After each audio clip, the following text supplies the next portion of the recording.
ఆ జిల్లాలో ఆయన ఓ సీనియర్ ఎమ్మెల్యే. ఉమ్మడి రాష్ట్రంలో మంత్రిగా పనిచేసిన అనుభవం ఉంది. అయితే రేవంత్ క్యాబినెట్లో చోటు కోసం తహతహలాడుతున్నారా? మంత్రి పదవి ఖాయమనే పైనుంచి సంకేతాలు వస్తున్నా క్యాబినెట్ విస్తరణకు ముహూర్తం కుదరటం లేదట. నేడు రేపు అంటూ ఊరిస్తోంది అధిష్టానం. అటు అధికారికంగా అన్నీ తానే నడిపిస్తున్నా పక్కన మంత్రి అనే ప్రోటోకాల్ లోటు కనిపిస్తోందట. మంత్రివర్గ విస్తరణపై ప్రకటనలు వస్తున్నప్పుడల్లా ఆయనతో పాటు అనుచరుల్లో ఉత్కంఠకు తెరలేస్తోందట. వచ్చే నెల మొదటి వారంలో మంత్రివర్గ విస్తరణ ఉండొచ్చని ప్రచారం జరుగుతోంది. దీంతో ఆ నేతకు మళ్లీ ఆశలు చిగురించాయట. ఇంతకీ ఎవరా నేత? ఆ పదవి నీకే అని గ్రీన్ సిగ్నల్ ఇచ్చారా? ఆ సీనియర్ నేత పదవిపై హస్తం నేతల్లో జరుగుతున్న ప్రచారం ఏంటి? Let's watch.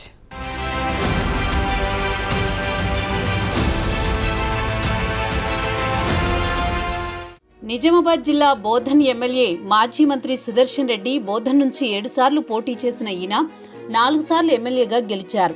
ఉమ్మడి జిల్లాలో 9 సెగ్మెంట్లకు గాను 2009 సాధారణ ఎన్నికల్లో కేవలం ఒకే ఒక్కరు కాంగ్రెస్ నుంచి గెలిచి మంత్రిపీఠం అధిష్ఠించారు.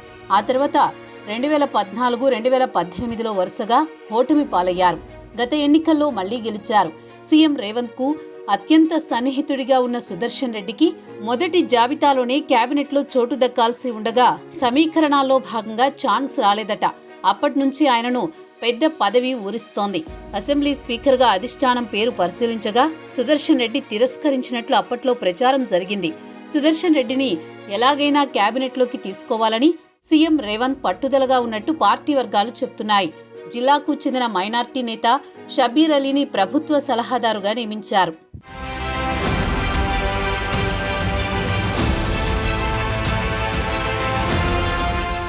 మరోవైపు సీనియర్ నేత పోచారం శ్రీనివాసరెడ్డి బీఆర్ఎస్ను వీడి హస్తంగూటికి చెరగా ఆయనను క్యాబినెట్లోకి తీసుకుంటారనే ప్రచారం జరిగింది. కానీ ఆయనను కూడా ప్రభుత్వ సలహాదారుగా భర్తీ చేశారు. ఇంకా మరో సీనియర్ నేత మహేష్ గౌడ్ కూడా మంత్రివర్గంపై కన్నేశారు. ఎమ్మెల్యేగా ఎన్నికయ్యాక క్యాబినెట్లోకి తీసుకుంటారని అందరూ భావించారు. కానీ ఆయనకు తెలంగాణ పీసీసీ బాధ్యతలు అప్పగించారు.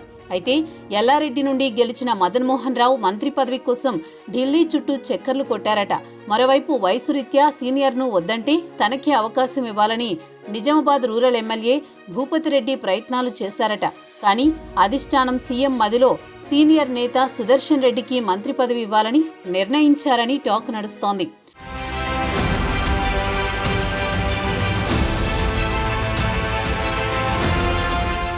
అయితే జిల్లాకు పెద్ద దిక్కు అయిన సుదర్శన్ రెడ్డి కోసం సీఎం లైన్ క్లియర్ చేశారనే ప్రచారం కూడా లేకపోలేదు.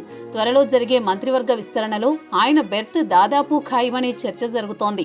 అటు మరో యువనేత ఎల్లారెడ్డి ఎమ్మెల్యే మదన్ మోహన్ రావు కూడా గట్టిగా ప్రయత్నిస్తున్నారట. పార్టీ ఐటీ సెల్ విభాగంలో కీలక నేతగా రాహుల్ గాంధీకి అత్యంత సన్నిహితులుగా కూడా పార్టీలో ప్రత్యేక గుర్తింపు తెచ్చుకున్నారు మదన్.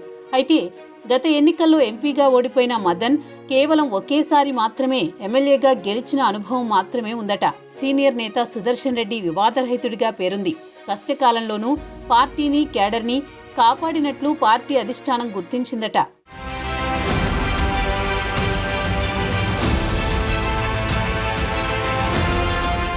ఫలితంగానే మంత్రివర్గ విస్తరణ కోసం ఎదురు చూడాల్సిన పరిస్థితి ఏర్పడిందట. క్యాబినెట్లో చోటు కల్పించేందుకు అధిష్టాన పెద్దలు గ్రీన్ సిగ్నల్ ఇచ్చారట. ముఖ్యమంత్రికి దగ్గరి బంధువు, అత్యంత సన్నిహితునిగా ఉన్న సుదర్శన్ రెడ్డిని తన క్యాబినెట్లో చేర్చుకునేందుకు రేవంత్ రెడ్డి అధిష్టానం నుంచి స్పెషల్ ఇంట్రెస్ట్ తీసుకున్నారట. అంతేకాదు ఆయనను మంత్రిగా చూడాలంటూ జిల్లా ఉన్నతాధికారులకు సీఎం నుంచి ఆదేశాలు వచ్చినట్లు ప్రచారం. మంత్రి కాకపోయినా అధికారిక సమీక్షలు కూడా నిర్వహిస్తున్నారట సుదర్శన్ రెడ్డి. త్వరలోనే జిల్లా నుంచి మరోసారి మంత్రిగా కీలక శాఖ చేపట్టనున్నారని జిల్లా పొలిటికల్ సర్కిల్స్లో ఆఫ్ ది రికార్డ్గా ప్రచారం జరుగుతోంది. ఆయన సైతం తన సన్నిహితుల వద్ద కీలక శాఖ వస్తుందని చెబుతున్నారట.